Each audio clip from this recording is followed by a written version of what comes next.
లక్ష్మి గారు ఇప్పుడు ఈ ప్రశ్న రావణ్ సంఘటనను ఆయన అరెస్ట్ చేయడాన్ని, ఆ తర్వాత జరుగుతున్నటువంటి పరిణామాలను చూస్తే మీకేమనిపిస్తుంది? ప్రశ్న రావణ్ అరెస్ట్ చేయడం కరెక్టే అంటారా?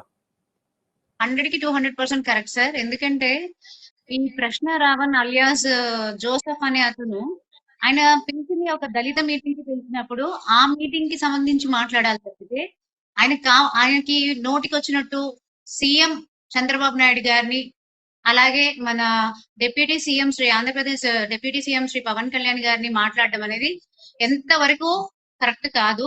అది నేను ఈ మీటింగ్ లోనే కాకుండా అతను ఒక లోకల్ ఛానల్ ఒకటి ఏదో యూట్యూబ్ ఒక ఛానల్ పెట్టేసుకొని నోటికి ఎంత వస్తే అంత మాట్లాడుతున్నాడు. ప్రతి వీడియో చూశాను నేను.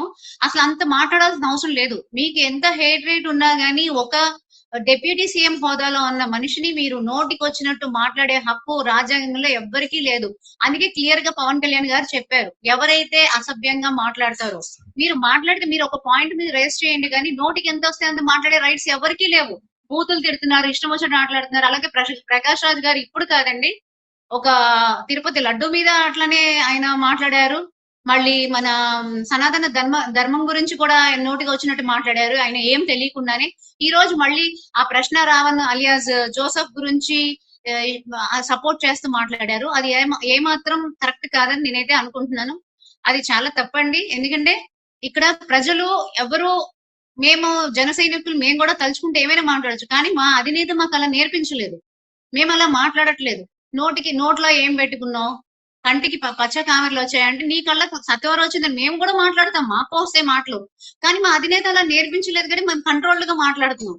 ఇది చాలా మితిమీరి మాట్లాడుతున్నారు వీళ్ళు. అయితే లక్ష్మి గారు కేవలం పవన్ కళ్యాణ్ యొక్క సనాతన ధర్మాన్ని అవలంబిస్తున్నాడు, సనాతన ధర్మాన్ని పాటిస్తున్నాడనే ఉద్దేశంతో ఆయనను టార్గెట్గా చేసుకుని ఈ రకమైనటువంటి వ్యాఖ్యలు చేస్తున్నారు అనుకోవచ్చు. ఎందుకంటే ప్రశ్న రావణ్ని మనం గమనిస్తే అతను ఏథిస్ట్ అని చెప్పుకుంటారు, నేను దేవుణ్ణి నమ్మను అని చెప్పి ఆయన తన యూట్యూబ్లో కూడా చెప్పుకోవడం, వీడియోలు చేస్తుండడం చూస్తాం. అందుకే పవన్ కళ్యాణ్ టార్గెట్ చేశారని భావించుకోవచ్చా? ఇది నిజంగా ఇది ఒక సంస్థకి వెళ్ళేది, ఒక వర్గానికి చెందినట్టు కాకుండా 2 రాష్ట్రాలకి చిచ్చు వేస్తున్నారండి. ఫస్ట్ థింగ్ అది. అంటే ఇప్పుడు కళ్యాణ్ గారు ఎక్కడ 21కి 21 స్ట్రైక్ రేట్ ఇచ్చి 100% స్ట్రైక్ రేట్ ఇచ్చి గెలిచారు కాబట్టి ఎక్కడ మళ్ళీ తెలంగాణలో కూడా వచ్చేస్తే ఇంకా హైప్ లో ఉంటారు. ఆల్రెడీ పిఎం మోదీ గారు కూడా మీరు చూస్తున్నారు, కళ్యాణ్ గారిని మొన్న హెల్త్ బాగాలేపోయినా కలవడానికి వెళ్ళారు. ఇవన్నీ చూసి వీళ్ళకి భయం పట్టుకొని ఇంకో కొత్త పార్టీలు పెట్టేసుకొని ఏవేవో పార్టీలు పెట్టేసి మేము ముందుకు వెళ్ళిపోదాం, మేము ముందుకు వచ్చేసి మేము ఏదో చేసేస్తాము అని ఏదో మాట్లాడి కావాలని కళ్యాణ్ గారిని తక్కువ చేయాలనుకుంటున్నారు తప్పితే కళ్యాణ్ గారికి జన సైనికులు ఉన్నారు, వీర మహిళలు ఉన్నారు. మేము మాట్లాడతాం, కళ్యాణ్ గారు కూడా చెప్పాల్సిన అవసరం లేదు, మేమే సమాధానం చెప్తాం. మేము మాకు ఫుల్ అంటే మాకు అధికారం ఇవ్వలేదు, మాకు ఆ ధైర్యం ఉంది అంటే మేము సమాధానం చెప్తాం. మేము బూతులు మాట్లాడము. బూతులు వస్తాయండి, ప్రతి ఒక్కరికి బూతులు మాట్లాడితే బూతులు నేర్చుకోవడానికి ఎంతసేపు అండి, కానీ బూతులు ఎవరు మాట్లాడట్లేదు. మేము ఇక్కడ చాలా పద్ధతిగా మేము క్లియర్ గా చెప్తున్నాం. అంటే కళ్యాణ్ గారు అందులో కేసులు పెట్టారు, అరెస్ట్ చేశారు, బెయిల్ వచ్చింది. ప్రకాష్ రాజు గారు అన్నారు బెయిల్ వచ్చింది అన్నారు. ఎక్కడ బెయిల్ వస్తే మీ బెయిల్ అంటే నోటికి ఎంత వస్తే ఎంత మాట్లాడేస్తారా? అంటే నోటికి అదుపు ఉండదండి. అదే ఒక డిప్యూటీ సీఎం హోదాలో ఉన్న మనిషిని మాట్లాడాల్సిన మాటలండి ఇవి. కళ్యాణ్ గారిని, అది ఏపీ డిప్యూటీ సీఎం అండి, ఆయన ఏం తక్కువ చేశారండి? ఆయన ఇప్పుడు వరకు మొత్తం ఆయన వాళ్ళ పిల్లలకి సేవ్ చేసుకున్న ఫండ్స్ అవి ఏవైతే ఉన్నాయో అన్ని మూవీస్ లో ఉన్న డబ్బులు కూడా లాస్ట్ కి ఆయనకు వచ్చే మంత్లీ డిప్యూటీ సీఎం గా వచ్చే monthly salary 2 lakhs salary something ఏదో ఉంది, అది కూడా ఆయన ఇచ్చేస్తున్నారు. పిల్లలకి 5,000 మీకు తెలుసు, అనాథ పిల్లలకి 5,000 ఇస్తున్నారు పిఠాపురంలో గానీ అక్కడ. తెలిసిన వాళ్ళు ఇంకే ఎంత చేస్తారండి? ఇంకెంత చేసినా వీళ్ళకి ఇంకా వీళ్ళకి కడుపు చల్లారట్లేదండి. లిటరల్లీ కళ్యాణ్ గారిని టార్గెట్ చేశారు అంతే. లక్ష్మి గారు, ద్రాక్షాయణ్ గారు, ఇటు మనం ఈ ఇన్సిడెంటే కాదు, గత కొంతకాలంగా కూడా ఇటు తెలంగాణకు సంబంధించి అలాగే ఆంధ్రాకు సంబంధించి పవన్ కళ్యాణ్ని టార్గెట్ చేసుకొని ఈ చర్చలు జరగడం, ఈ యొక్క వ్యాఖ్యలు చేయడం జరుగుతుంది. కేవలం ఈ పవన్ కళ్యాణ్ని టార్గెట్ చేసినప్పుడే ఈ యొక్క తెలంగాణ ఆ వాదం అనేది బయటకు వచ్చింది. ఆ తర్వాత ఇప్పుడు తెలంగాణ, ఆంధ్ర ఈ 2 వాదాలుగా బయటికి రావడం, అసలు ఎందుకు పవన్ కళ్యాణ్ కేంద్ర బిందువుగా ఇది అంతా బయటకు వస్తుంది? పవన్ కళ్యాణ్ గారు అంటే అందరంత ఎత్తెదిగిన ఆకాశం ఉంది ఆయన. ఇప్పుడు ఆయన్ని కిందకి దిగజార్చాలంటే వీళ్ళ వల్ల అవ్వట్లేదు. ఆయన చేసేది మంచితనమే, ప్రతి దానిలో అభివృద్ధి కనిపిస్తుంది, కానీ ఆ అభివృద్ధి అలా వదిలేసి సైలెంట్ గా పొలిటికల్ గా వీళ్ళు ప్రశ్నించడానికి ఏమి దొరక్క ఈయన ఎదిగిపోతా ఉన్నాడు. పక్క వాళ్ళు మనం హైప్ అవ్వాలని అని కానీ, లేకపోతే మనం పవన్ కళ్యాణ్ గారిని ఎదగకుండా చేయాలని ఆయన మీద తప్పుడు ఆరోపణలు చేసి తప్పుడుగా ప్రచారాలు చేసి నోటుకొచ్చినట్టు ఎంత ఉంటే అంత మాటలు మాట్లాడి వాళ్ళ ఫ్యామిలీస్ లోకి వాళ్ళ పిల్లల మీదకి ఇలా వెళ్తే అక్కడైనా పవన్ కళ్యాణ్ గారు ఏమన్నా ఆగుతారేమో, ఆయన ఏమన్నా ఆపొచ్చేమో అని ఏదో ప్రయత్నం చేస్తున్నారు కానండి. పవన్ కళ్యాణ్ గారికి మిసైల్ అండి ఆయన ఎవరికి అందరూ ఆయన అలా చేసుకుంటానే వెళ్ళిపోతా ఉంటారు. ఆయన అభివృద్ధిని ఆపల ఇలాంటివి అసలు ఆయనకి అసలు ఎడంకాలు ఇంట్లో కూడా సరిపోవండి. అసలు ఆయన అంటానికి మనం సరిపోము. ఆయన ఏది కూడా ధూళిలాగా ఇలా తుడుచుకొని ఆయన వెళ్ళిపోతా ఉంటారంటే ఆయన చేసే పని చేస్తారు. ఆయన అభివృద్ధిలో ముందుకెళ్ళిపోతున్నారు. పవన్ కళ్యాణ్ గారే చెప్తున్నారు, ప్రశ్నించండి, నా దగ్గర ఏదైనా తప్పు ఉన్నా, నేనేమైనా పని చేయకపోయినా నాకు అది చెప్పండి, పని చేయలేదని అడగండి, లేకపోతే దీనిలో ఇది ఉందని విమర్శించండి, పొలిటికల్ గా విమర్శించండి, లేదంటే ఒక ఇదిగా చెప్పండి. అంతేగాని ఫ్యామిలీ జోలికి నోటుకొచ్చిన మాటలు మాట్లాడటానికి ఇవన్నీ చెయ్యొద్దనే చెప్తున్నారు ఆయన. ఆయన ఎన్ని చెప్పినా వీళ్ళు వినరండి. ఎందుకంటే పవన్ కళ్యాణ్ గారిని ఆపేయాలి అనుకుంటున్నారు. పవన్ కళ్యాణ్ గారు ఫస్ట్ టైం గెలిచిన 2014 నుంచి పార్టీ పెట్టి 10 సంవత్సరాల్లో 100% స్ట్రైక్ రేట్ అంటే ఏ పార్టీ లేదండి. చరిత్ర రావటమే చరిత్ర సృష్టించిన పార్టీ జనసేన పార్టీ అండి. అలాంటివి ఎన్నో చరిత్రలు సృష్టించే పవన్ కళ్యాణ్ గారిని వీళ్ళెవరూ కూడా ఆయన ఒంట్ల మీద పడిన, ఆయన చెట్టు మీద పడిన దుమ్ముతో సమానం అండి. ఆయన ఇలా ఈ చేతితో దులిపేసుకొని వెళ్ళిపోతా ఉంటారు. అవన్నీ ఆయన ఏం చెయ్యవు. కాకపోతే మా జన సైనికులకి, వీర మహిళలకి మేము ఆయనకు ఒక ఇది కాబట్టి మాకు బాధ అనిపిస్తుంది. రక్షణ వలయంగా మేము ఉంటాం కాబట్టి పవన్ కళ్యాణ్ గారి మీద ఏ వాళ్ళన్నా కానీ మేము ఎవరూ వదలమండి. ఆయనకి సంబంధించి ఎవరు ఏం మాట్లాడినా కూడా మేము కౌంటర్ ఇస్తామండి. అది వాళ్ళ పద్ధతిలో ఇవ్వు, మా పవన్ కళ్యాణ్ గారి రూట్ లో వచ్చి ఇస్తాము. ఎందుకంటే మా పద్ధతి ఏంటంటే మా సిద్ధాంతాలు వేరు, మా ఇది వేరు. మేము మంచితనానికి మంచిగా వెళ్ళిపోదామనే ఉన్నాము. వాళ్ళు తిట్టినా మేము సమాధానం చెప్తాము, దాన్ని క్వశ్చన్ చేస్తాము, దానికి ఆన్సర్ ఇస్తాం తప్పితే మేము వాళ్ళకిలాగా నోటికొచ్చిన మాటలు మాట్లాడలేము. ఏపీలో అయిపోయింది, అక్కడ జగన్ ఒక తొక్కు తొక్కేస్తే పాతాళానికి వెళ్ళిపోతాడంటే ఒక తొక్కు తొక్కేశారు. ఇప్పుడు తెలంగాణలో వస్తున్నాడు, రేపొద్దున మా పరిస్థితి ఏందని వీళ్ళందరికీ ఏం అర్థం అవ్వక ఇప్పుడు వీళ్ళు ఒకళ్ళు సరిపోవట్లేదండి, ఇంతమందిని తీసుకున్నారు. యూట్యూబ్ ఛానల్స్ అని, పార్టీ వాళ్ళని, కొత్త వాళ్ళని, ఎవరో తెలియని వాళ్ళని వీళ్ళందరికీ డబ్బులు ఇచ్చేసి వీళ్ళందరినీ తీసుకొచ్చి పేటిఎం బ్యాగ్స్ అంతా దిగి పవన్ కళ్యాణ్ గారిని ఎన్నో మాట్లాడుతున్నారు, ఎన్నో చేస్తున్నారు. పవన్ కళ్యాణ్ గారికి రక్షణగా జన సైనికులు, వీర మహిళలు ఉన్నారండి. దేవుడు ఉన్నాడండి పవన్ కళ్యాణ్ గారికి. వీళ్ళు ఇలాంటి ఎన్ని జరిగినా పవన్ కళ్యాణ్ గారిని ఎవరు. ఓకే, రైట్ దాక్షాయణి గారు. సంతోష్ నాయక్ గారు, ఇప్పుడు ఈ యొక్క ఏదైతే పవన్ కళ్యాణ్ తెలంగాణను టార్గెట్ చేస్తూ తెలంగాణ రాజకీయాల్లో అడుగు పెడతానన్నప్పటి నుంచి యొక్క వివాదం అయితే చెలరేగింది. ముఖ్యంగా కొంతమంది తెలంగాణకు సంబంధించి ఇటు కాంగ్రెస్ కావచ్చు, అలాగే బీఆర్ఎస్, ఇప్పుడు లేటెస్ట్ గా టీఆర్ఎస్ సంబంధించి కవిత కూడా ప్రతిసారి పవన్ కళ్యాణ్ ని టార్గెట్ గా చేసుకుని ఆమె మాట్లాడుతుంది. మొన్న లేటెస్ట్ ఇష్యూ ఇడుపు కాగితానికి సంబంధించి కూడా ఆమె పవన్ కళ్యాణ్ మీద ఒక వ్యంగ్యంగా వ్యాఖ్యలు చేయడం జరిగింది. ఎందుకు పవన్ కళ్యాణ్ అందరికీ టార్గెట్ అవుతున్నాడు? ఇప్పుడు మీరైనా నేనైనా అక్కడ ఎవరినైనా ప్రశ్నించాలనుకున్నా, లేదంటే మీరైనా నేనైనా హైలైట్ కావాలనుకున్నా, మన ఛానల్ కి వ్యూస్ రావాలనుకున్నా, ఒక స్థాయి ఉన్న వ్యక్తిని ప్రశ్నిస్తే తప్ప, ఒక స్థాయి ఉన్న వ్యక్తిని విమర్శిస్తే తప్ప ఈరోజు సోషల్ మీడియాలో కానీ, అలాగే మెయిన్ స్ట్రీమ్ మీడియాలో కానీ ఒక మైలేజ్ ఇచ్చే ఆశ విధానం లేకుండా పోతుంది. ఎందుకనంటే ఈ రోజు టిఆర్ఎస్ పార్టీ పెట్టిన తర్వాత కూడా, కవిత గారు టిఆర్ఎస్ పార్టీ పెట్టిన తర్వాత కూడా ఇంకా బీఆర్ఎస్ పార్టీలోనే కవిత ఉన్నట్టు మనందరికి విషయం తెలుస్తా ఉంది. ఎందుకంటే అక్కడ పార్టీ ఎక్కడ కనిపించట్లేదు. టిఆర్ఎస్ పార్టీ అని కొత్త, అది తెలంగాణ రక్షణ సేన, రాక్షస సేన అనేది అర్థం కావట్లేదు ఫస్ట్ ఆఫ్ ఆల్. ఎందుకంటే తెలంగాణ రక్షణ సేన అని పెట్టుకున్నారు, దాని మీద విమర్శలు వస్తున్నాయి. ఆ తర్వాత తెలంగాణ రాష్ట్ర సేనా సమితి అనేది పెట్టారు, దాని మీద విమర్శలు వచ్చినాయి. సో నేను ఎలా ట్రై చేస్తున్నా, ఈ రోజు నేను హైలైట్ కాలేకపోతున్నాననే ఒక ఉద్దేశంతో ఈ రోజు అందరికి ఈజీగా దొరికిపోయే పేరు ఏదంటే అది పవన్ కళ్యాణ్ గారు. ఎందుకంటే పవన్ కళ్యాణ్ గారు అంత తొందరగా రెస్పాండ్ కాడు, అంత తొందరగా ఎవరిని విమర్శించడు, అంత తొందరగా ఎవరిని తిట్టడు. కాబట్టి ఆయన పేరు తీసుకుంటే ఈ రోజు ఛానల్స్ లో కానీ, అలాగే మీడియాలో కానీ హైప్ వచ్చే ఛాన్సెస్ ఉంది. కాబట్టి ఈ రోజు మన కల్వకుంట్ల కవిత గారు, దేవనపల్లి కవిత గారు ఈ రోజు ఈ విధంగా పవన్ కళ్యాణ్ గారిని ప్రతిసారి మాటకు ముందు మాట తర్వాత నువ్వు పెట్టుకున్న కార్యక్రమం ఏంటిది, నువ్వు మాట్లాడుతున్న సభ ఏంటిదో అని సంబంధం లేకుండా ప్రతిసారి పవన్ కళ్యాణ్ గారి పట్ల దీక్ష చేస్తున్న విధానాన్ని చూస్తుంటే మాకు చాలా గౌరవంగా ఉంది. ఎందుకంటే కేసీఆర్ గారి బిడ్డ అంత స్థాయిలో ఉన్న వ్యక్తి కూతురు ఈరోజు పార్టీ పెట్టి ప్రతిరోజు మా పవన్ కళ్యాణ్ గారి పేరు దీక్షపటం చేస్తా ఉంటే మాకు చాలా సంతోషంగా ఉంది. ఎందుకంటే మా పవన్ కళ్యాణ్ గారిని మేము రోజుకో 2 సార్లు తలుచుకుంటే కవిత గారు మాత్రం రోజుకో 10 సార్లు తలుచుకుంటున్నారు. ఆమె నోటి పుణ్యమా అని చెప్పేసి ఎప్పుడు కూడా మా పవన్ కళ్యాణ్ చల్లగా ఉండాలని, అలాగే ఆమె పార్టీ కూడా నేను ఇప్పటికీ చెప్తా ఉన్నా, నువ్వు రోజు పేరు తలుచుకునే బదులు కవిత గారు మీరు రోజు పేరు తలుచుకునే బదులు మీ పార్టీని మా పార్టీలో విలీనం చేయండి, ఒక పని అయిపోతుంది. ఎందుకంటే మీ పార్టీ ప్రమోషన్స్ కంటే ఎక్కువ మీరు మా పార్టీ ప్రమోషన్స్ చేస్తా ఉన్నారు. దానికి ₹1 ఖర్చు లేకుండా మా ప్రమోషన్స్ మీరే చేస్తా ఉన్నారు. చాలా థ్యాంక్స్ దానికి. సో దాని బదులు మీ పార్టీని మా పార్టీలో విలీనం చేసేసేయండి, అయిపోతుంది కదా. రోజు పవన్ కళ్యాణ్ తోటి కూర్చోవచ్చు, మాట్లాడవచ్చు. మీరు అనవసరంగా అక్కడెక్కడో ఉండి మీరు తలుచుకునే బదులు. ఇదంతా కూడా ఏంటంటే సంపత్ గారు, ఎవరిని పట్టుకుంటే ఈరోజు నాకు మైలేజ్ వస్తుంది అనేది. ఎందుకంటే అటు రేవంత్ రెడ్డిని ఆమె ఏం అనలేదు. ఎందుకంటే రేవంత్ రెడ్డి తెలియకుండా పెట్టిన పార్టీ టిఆర్ఎస్. రేవంత్ రెడ్డి గారు బ్యాక్ ఎండ్ నుంచి నడిపిస్తున్న పార్టీ టిఆర్ఎస్. అటు బీజేపీని ఏమనలేదు. బీజేపీని ఏమని అన్నది అనుకో, మళ్ళీ లిక్కర్ దందా అంతా బయటికి తీస్తారు.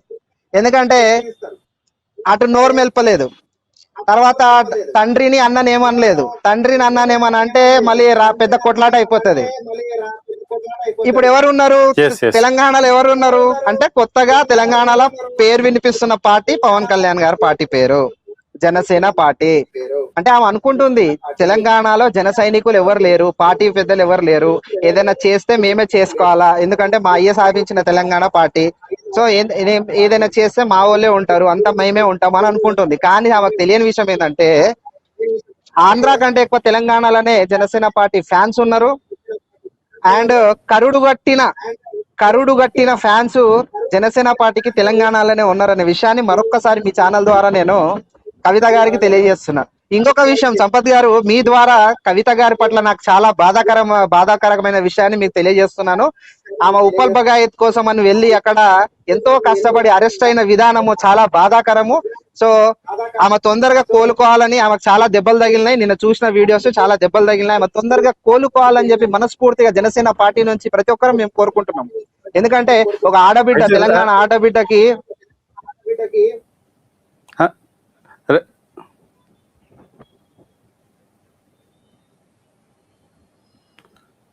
రైట్. ఇక లక్ష్మి గారు, ఏదైతే ఇటు తెలంగాణలో పవన్ కళ్యాణ్ కి సంబంధించి టిఆర్ఎస్ ముఖ్యంగా కల్వకుంట్ల కవితను అయితే టార్గెట్ చేస్తూ మాట్లాడుతున్నారు. అలాగే ఇంకొక అంశం కూడా తెరపైకి వచ్చిందంటే బీజేపీ పార్టీతో ఒకవేళ పోటీ చేస్తే బీజేపీ తోటి కలిపి పోటీ చేస్తారు అన్న ఒక అంశం కూడా తెరపైకి వచ్చింది. అలాగే ఆయన తెలంగాణలో అడుగు పెట్టకుండా రాజకీయం చేయకుండా మేము అడ్డుపడతామంటూ కూడా ఇక్కడ ఉన్నటువంటి తెలంగాణ వాదులు కూడా అంటున్నారు. దీన్ని ఎట్లా చూస్తారు? వాళ్ళు నిజంగా పవన్ కళ్యాణ్ కనుక ఇక్కడ వచ్చి అడుగు పెడితే ఆపుకునే సత్తా వాళ్ళకు ఉందని మీరు భావిస్తున్నారు? అవునండి. ఇందాక మన సంతోష్ నాయక్ గారు అన్నట్టు అది మనకి ఫ్రీ ప్రమోషన్స్ చేస్తున్నారు. ఈ ఏ పార్టీస్ అయినా కానీ మనకి అన్ని ఫ్రీ ప్రమోషన్స్ జరుగుతున్నాయి. చాలా థ్యాంక్స్ నిజంగానే. మా కవితక్క లిక్కర్ రాని కవితక్క తొందరగా కోలుకొని మళ్ళీ ప్రమోషన్స్ కి తొందరగా వచ్చి మనకు ప్రమోషన్ చేయాలి జనసేన పార్టీకి అని నేను కూడా మనస్ఫూర్తిగా కోరుకుంటున్నాను. అండ్ ఎవరైనా సరే కూటమి ప్రభుత్వంలో ఇప్పుడు ఆంధ్రాలో కూటమి ప్రభుత్వం ఉంది అంటే డెవలప్మెంట్ కోసం అండి. ఫస్ట్ థింగ్ డెవలప్మెంట్ ఆలోచించారు కళ్యాణ్ గారు. ఆ కూటమి ప్రభుత్వాన్ని నిర్మించడానికి మెయిన్ రీజన్ వైఎస్ఆర్ పార్టీ మొత్తం మన పార్టీ అక్కడ ఆంధ్ర మొత్తము ఋషికొండని గుండి చేసినట్టు మొత్తం ఆంధ్రాని మొత్తం దోసుకొని తినేశారు. కాబట్టి కూటమి ప్రభుత్వం అనేది ఎంతైనా అవసరం. ఇక్కడికి వస్తే తెలంగాణకు వస్తే తెలంగాణలో కూడా కలిపి చేసినా తప్పు లేదు. ఎందుకంటే మీరు చూసినట్టు హైటెక్ సిటీ, మాదాపూర్, కుకట్పల్లి అనే ప్రాంతాలన్నీ లోతట్టు ప్రాంతాల్లాగా ఏదో సముద్రాలు ఆ కవితక్క అన్నట్టు మీ అమరావతి ఒక వర్షం పడితే కొట్టుకెళ్ళిపోతుంది అన్నట్టు ఇక్కడ కొట్టుకెళ్ళిపోతున్నాయండి. చిన్న చిన్న వర్షాలకే ఇక్కడ మొత్తం రోడ్లన్నీ మునిగిపోయి ఇష్టం ఉన్నట్టు. కూటమి ప్రభుత్వంలో వీళ్ళు చేసినా తప్పులేదు. వీళ్ళందరూ కలిసి వీళ్ళు మళ్ళీ మా ప్రభుత్వంలో ముందుకు వెళ్ళాలని మనస్ఫూర్తిగా నేనైతే కోరుకుంటాను. ఎందుకంటే అవసరం అండి, గవర్నమెంట్ చాలా అవసరం. ఇప్పుడు ఇక్కడ ఉన్న పరిస్థితులు అలా ఉన్నాయి. ఒక పైన హైటెక్ సిటీలు చూసేసి పెద్ద పెద్ద షోరూమ్లు ఏవో చూసేసి రంగులు అదే అంటారు కదా, ఈ దసరా పండుగ వస్తే మొత్తం ఏదో ప్లాస్టిక్ బతుకమ్మలు పెట్టేసి ఒక మెరుపులు చూపించేసి ఆ జూన్ 2 వస్తే జెండా ఆవిష్కరణ చేసేసి తెలంగాణ మన జై తెలంగాణ అనేసి తప్పుకుంటున్నారు తప్పితే అసలు నేను చెప్తున్నానండి, ఆంధ్ర కన్నా వరస్ట్ గా ఉందండి తెలంగాణ పరిస్థితి. చెప్పాలంటే ఆంధ్ర డెవలప్ అవ్వడానికి ఇవాళ మన ప్రభుత్వాలు చాలా కృషి చేస్తున్నాయి, కానీ తెలంగాణకు వచ్చేసరికి చాలా వరస్ట్గా ఉన్నాయి. నేను చాలా ప్రచారాలకు వెళ్ళాను, శాంతిగూడెం గాని, సంగారెడ్డి ఇవన్నీ బాగా తిరిగానండి. నేను వరంగల్ ఇవి తిరిగినప్పుడు చూశానండి. చాలా మురుగుపోదులు ఉన్నాయి. ఇంకా ఆంధ్ర కన్నా దరిద్రంగా ఉందండి ఇక్కడ తెలంగాణలో. అందుకే రాజమండ్రిలో కళ్యాణ్ గారు ఇప్పుడు ఒకటి మన పుష్కరాల కోసము మురికిని క్లీన్ చేయిస్తున్నారు కదా. ఇప్పుడు తెలంగాణలో కూడా ఒక మూసీ నదిని క్లీన్ చేయించాలి అంటే ఆయన రావాలి, ఆయన ప్రభుత్వం వస్తే మురికి ఎస్ మొత్తం. అండ్ ఇంకోటి, అటల పాతాళానికి తొక్కుతారన్న దాన్ని పట్టుకొని తెగ వైరల్ చేస్తున్నారండి. దానికి అర్థము తొక్కేస్తారని, కాలు పెట్టి తొక్కుతారని కాదు, ఈ పార్టీని పైకి తీసుకురానికుండా వచ్చే ప్రభుత్వం వల్ల పైకి వస్తుంది అని. అంతే తప్పితే దాన్ని ఒక పాయింట్ బేస్ చేసేసి ఏదో మాట్లాడుతున్నారు. వీళ్ళకి ఏం మాట్లాడాలో తెలియక మాట్లాడుతున్నారండి. ఎస్ ఓకే లక్ష్మి గారు. దాక్షాయణ్ గారు ఇప్పుడు ఏదైతే ఈ ప్రశ్న రావణ్ అనే కావచ్చు, ఇంకా ఇతరత్ర కూడా ఎవరైతే ఈ సోషల్ మీడియా వేదిక కావచ్చు, యూట్యూబ్ ఛానల్ పెట్టుకొని కావచ్చు, లేదంటే మెయిన్ స్ట్రీమ్ మీడియాలో కావచ్చు, ఎవరైతే ఈ భావ వ్యక్తీకరణ స్వేచ్ఛ ఉంది, మాకు వాక్ స్వాతంత్రం ఉందని చెప్పి అడ్డగోలుగా మాట్లాడేటువంటి వారు ఎవరైతే ఉన్నారో, మమ్మల్ని మేము ఇష్టం వచ్చినట్టు మేము మాట్లాడుతూ మమ్మల్ని ఎవరు ఏమి చేయలేరు, మా అంటే కేసులు పెడతారా, పట్టుకునే సీనత లేదు అని అది పార్టీలకు అతీతంగా రాష్ట్రాలకు అతీతంగా కూడా ముఖ్యంగా మన భారతదేశంలో ఎవరు కూడా మితిమీరినటువంటి వ్యాఖ్యలు చేసే వారికి ఈ ప్రశ్న రావణ్ అనేటువంటి వ్యక్తి అరెస్టు ఉదాహరణగా తీసుకోవచ్చా? ఎందుకంటే ఎవరు కూడా భవిష్యత్తులో తమకు వాక్ స్వేచ్ఛ ఉంది అని చెప్పి ఎవరిని పడితే వాళ్ళని ఇష్టారీతిని తిట్టకుండా ఉండడానికి ఈ ప్రశ్న రావణ్ అరెస్ట్ అనేది ఉపయోగకరంగా ఉంటుంది అని మనం భావించవచ్చు. 100% అండి. ఇది చాలా ఉపయోగకరం అండి. ఇది స్టార్ట్ అండి. ఇక్కడ నుంచి ఎవరైనా మితిమీరిగా మాట్లాడితే అందరికీ ఇదే పరిస్థితి వస్తుందని ఖచ్చితంగా తెలియజేయటమేనండి. ఇక్కడ నుంచి సోషల్ మీడియాలో రాంగ్ గా ఏదైనా మెసేజెస్ పెట్టినా, మాట్లాడినా, ఏదైనా ప్రశ్నారావణ్కి జరిగినట్లే జరుగుతుంది. ఖచ్చితంగా అరెస్ట్ చేస్తారు, తీసుకెళ్తారు, దానికి తగిన ఇది చేస్తారని నేను చెప్తున్నానండి. అందరూ జాగ్రత్తగా ఉండాలని చెప్తున్నా. అది మంచి పరిణామం అండి. ఏంటంటే పొలిటికల్ గా మాట్లాడాలి తప్పించి ఫ్యామిలీ జోలికి ఒక ఉప ముఖ్యమంత్రి గారండి, ఒక ముఖ్యమంత్రి గారండి, వాళ్ళని మాట్లాడే మాటలేనండి అవి. మా నోటితో మేము చెప్పలేమండి. ఏం మాట్లాడారో ఒకసారి మీరు వినే ఉంటారు, కావాలంటే మళ్ళీ ప్రజలకు వినిపించండి. ఆ మాటలు మేము మాట్లాడలేము, అంత గలీజ్ గా మాట్లాడతాము. అది ఒక ముఖ్యమంత్రి స్టేజ్ లో ఉండి ఇంత అభివృద్ధి చేసి 2 years లో ఇంత అభివృద్ధి చేసి పంచాయతీ రాజ్ లో ఇన్ని అవార్డ్స్ తీసుకొచ్చిన ఒక మనిషిని ఇప్పుడు మీరు ప్రశ్నించండి. లేదంటే పవన్ కళ్యాణ్ గారు ఇంకా చేయలేదు అని చెప్పండి, ఇంకా చేయలేదంటే ఇంకా ఆయన ఏమన్నా చేస్తారు. అంతేగాని అంత నోట్లో ఏం పెట్టావు అదా ఇదా ప్రతి ఓడు పవన్ కళ్యాణ్ గారి మీద పడి ఏడవుతుందండి. ప్రతి ఓడు పవన్ కళ్యాణ్ గారి మీద. చిన్న పిల్లలు రోడ్ లేదు సార్ మాకు, మా స్కూల్కి వెళ్ళాలంటే ఇబ్బంది అవుతుంది అంటే వాళ్ళకి 1 month లోపలే రోడ్డు వేయించేశారండి. ఎక్కడ ఏది కావాలంటే అదండి. చిన్నపిల్లలు ఏదన్నా చెప్తేనండి. ఒక పిల్లకి ఒక స్కూల్ కి ఎవ్రీ మంత్ 5,000 ఆయన శాలరీ లోన్ తీసుకున్నాడండి. 40 members ని అడాప్ట్ చేసుకున్నారండి. ఏది లేదండి, ఆయన తినేసి ఇంటి కూడా తీసుకెళ్లి పెడుతున్నారండి. ఆయన పగలనక రాత్రి అంతా. ఈ రోజు ఆయన హెల్త్ బాగాలేదండి, బాంబేకి వెళ్తే ఆపరేషన్ చేయాలంటే కూడా నాకు కొన్ని బాధ్యతలు ఉన్నాయి అక్కడ, అవి కంప్లీట్ చేసుకున్న తర్వాత నేను వస్తానని చెప్తాను. ఇవి కనిపించట్లేదండి ప్రశ్నించే వాళ్ళకి, మాట్లాడే వాళ్ళకి. ఇవన్నీ చూడాలి కదండి. ఒక్కసారి చూడకపోవచ్చు, 2 సార్లు చూడకపోవచ్చు. ఆయన చేసిన పనులు వందల్లో ఉన్నాయండి, వందల్లో వేలల్లో అన్ని మంచి పనులు చేస్తారు. అవేం కనిపించలేదండి. ఈ రోజు పదవి వచ్చిందండి ఆయనకి 2024లో. అంతకు ముందు 10 సంవత్సరాల నుంచి కూడా ఏ పదవి లేనప్పుడు కూడా ఆయన అన్ని ఎక్కడ చూస్తే అక్కడ ఆయన ఎక్కడ కార్యక్రమాలు ఏదున్నా ఆయన సొంత డబ్బులతో చేసుకొచ్చారు కదండి. ఈ రోజు ఏ నాయకుడు చేస్తున్నాడండి సొంత డబ్బులు కానీ ఆయన శాలరీ కానీ తీసుకెళ్ళి ఎవరు పెడుతున్నారండి? ఏ నాయకుడైనా ఒక నాయకుడిని చూపించండి. మరి ప్రశ్నించడానికి ఎవరు కనపడట్లేదండి. పెట్టి ఏది అంటారు కదండి, పళ్ళున్న చెట్టుకే రాళ్ళు ఉంటాయని. పవన్ కళ్యాణ్ గారు చేస్తున్నారు కాబట్టి, ఆయన సైలెంట్ గా ఉంటారు కాబట్టి ఆయనకి మాటలు మాట్లాడుతున్నారండి. ఆయన ఇప్పుడు దాకా ఏ యాక్షన్ తీసుకోలేదు కాబట్టి ఇప్పుడు మాట్లాడుతున్నారండి. ఇక్కడి నుంచి మాట్లాడమనండి, ఒక్కొక్కరిని వెళ్ళిపోతారు ఎక్కడికి వెళ్ళాలప్పుడు. అది కరెక్ట్ కాదండి, మెసేజ్ కరెక్ట్ కాదు. ఇప్పుడు ఇవాళ మనం మాట్లాడేసి ఏదో ఇన్ఫర్మేషన్ ఇద్దాం అనుకున్నా కానీ జనాలకు తెలుసండి ఎవరేం చేస్తున్నారన్న జనాలకు తెలుసు. పవన్ కళ్యాణ్ గారు నిండు కుండలాంటోడండి. ఆయన తొనకడు వెనకడండి. నిండు కుండ ఎప్పుడు తొనకడు అంటారు. ఏదంటారు, ఏమి లేని ఇస్తారు ఎగిరెగిరి పడిద్ది అన్ని ఉన్నిస్తారు అనుకుంటదని పవన్ కళ్యాణ్ గారు నిండుకుందండి.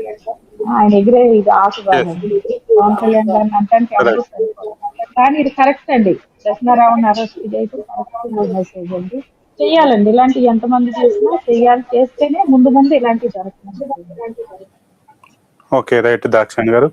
లక్ష్మి గారు, ఈ సోషల్ మీడియాలో ఎవరైతే అది పార్టీలతోటి సంబంధం లేకుండా కొంతమంది పైన విచక్షణ రహితంగా కూడా తమ యొక్క వ్యక్తిగత వివరాలతో పాటు అలాగే తమ యొక్క ఫ్యామిలీ మెంబర్స్ని కూడా టార్గెట్ చేస్తూ ఒక అసభ్యకరమైనటువంటి మాటలతో మాట్లాడుతుంటారు. అలాంటి వారికి ఈ ప్రశ్నారావణ అరెస్ట్ అనేది ఉదాహరణగా తీసుకోవచ్చా? భవిష్యత్తులో కూడా దీన్ని చూసి ఎవరు కూడా మాట్లాడకుండా ఉంటారని మీరు భావిస్తున్నారా?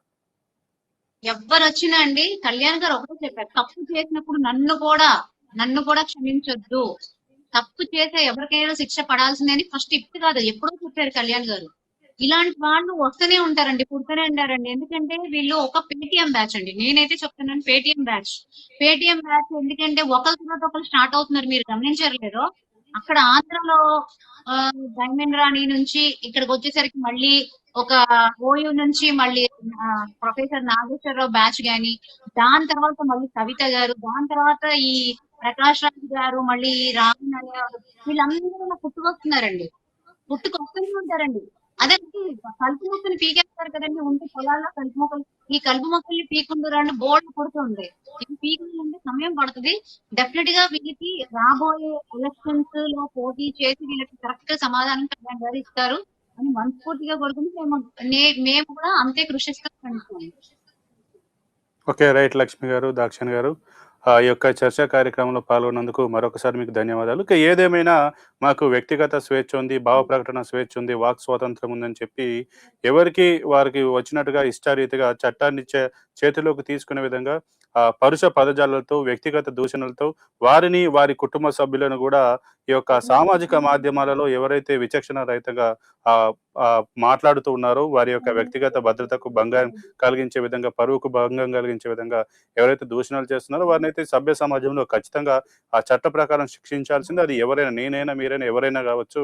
ఈ యొక్క మనకు ఈ యొక్క స్వాతంత్రం ఉంది, వాక్ స్వేచ్ఛ ఉందనే ఉద్దేశంతో ఎవరి ప్రతిష్టకు భంగం కలిగించేలాగా మాట్లాడడం అనేది కరెక్ట్ కాదు. ఖచ్చితంగా ఇలా ఎవరైతే ఈ వ్యక్తిగత స్వేచ్ఛకు భంగం కలిగించే విధంగా ఈ సామాజిక మాధ్యమాలలో ఈ దుర్వినియోగానికి పాల్పడుతున్న వారిపైన ఖచ్చితంగా కఠిన చర్యలు అయితే తీసుకోవాలి. దీనిపైన కేంద్రం కూడా దృష్టి సారించాలి. అలాగే రాష్ట్ర ప్రభుత్వాలు కూడా దృష్టి సారించి పార్టీలకు అతీతంగా, ప్రాంతాలకు అతీతంగా, రాజకీయాలకు అతీతంగా ఈ వ్యక్తిగత దూషణలకు పాల్పడే వారిని ఖచ్చితంగా చర్యలు తీసుకోవాలి, శిక్షించాలనేది కూడా మేము మా యొక్క ఛానల్ ద్వారా మేము కూడా ప్రజలకైతే అలాగే ప్రభుత్వానికి కూడా విజ్ఞప్తి చేస్తున్నాం. ఇంతటితో చర్చా కార్యక్రమాన్ని ముగిస్తున్నాను. చూస్తూనే ఉండండి పురాలోకాలు.